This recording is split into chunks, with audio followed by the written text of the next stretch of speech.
Nature and revelation alike testify of God's love. Our Father in heaven is the source of life, of wisdom, and of joy. Look at the wonderful and beautiful things in nature. Think of their marvelous adaptation to the needs and happiness, not only of men, but of the living creatures.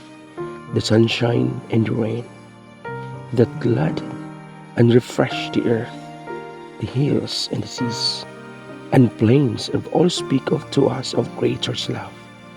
It is God who supplies the daily needs of all creatures. In the beautiful words of Psalmist, the eyes of all wait upon thee, and thou givest them their meat in due season.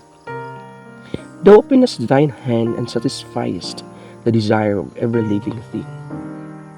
God made man perfectly holy and happy, and the fair earth that is come to the Creator's hand.